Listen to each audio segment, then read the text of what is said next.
यदि पत्नी नहीं होगी तो कोई पूजन पाठ होने वाला नहीं है। पत्निर्नो कथम धर्म, पत्निर्नो यज्ञ संयोग।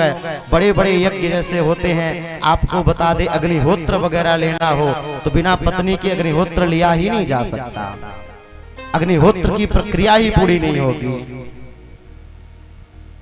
सर्वत्र दक्षिणे, इनको धर्म कार्यों में दक्षिण में स्थान दिया गया है। यदि पूजा कर रही हैं, पाठ कर रही हैं तो माताओं को दाहिने रहना चाहिए अपने स्वामी के,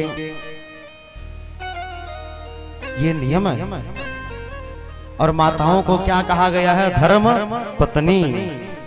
धर्म पत्नी तो कहा गया है लेकिन धर्मपति नहीं कहा गया है। धर्म का अधिकार किससे प्राप्त होता है? माताओं से। माताएं यदि चाह लें तो घर को मंदिर बना देंगी। और ईंट पत्थर बालू इसके मकान को घर घर नहीं कहते।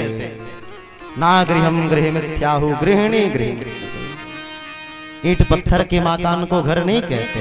किसको घर कहते हैं? गृहिणी को घर कहा जाता है। और जब राम जी आए, और राम जी आए सीता मैया नहीं थी, सीता मैया का परित्याग हो चुका था, तो ब्राह्मणों ने कहा कि बिना सीता के कोई पूजा पाठ होने वाली नहीं है। और राम जी को अश्वमेधादि यज्ञ करना था। और अश्वमेध यज्ञ एक दिन का नहीं होता। अश्वमेध यज्ञ जो है 1 वर्ष, 2 वर्ष, 2.5 वर्ष तक चलता रहता है। तो राम जी के पास अब सीता जी नहीं थी, तो ब्राह्मणों ने कहा कि सोने की सीता जी बना लीजिए और बगल में दाहिने भाग में बैठा लीजिए। तो राम जी सोने की सीता को जो है बना करके अपने दक्षिण भाग पर स्थापित कर लेते हैं और अश्वमेधादि यज्ञ को आगे बढ़ाते हैं।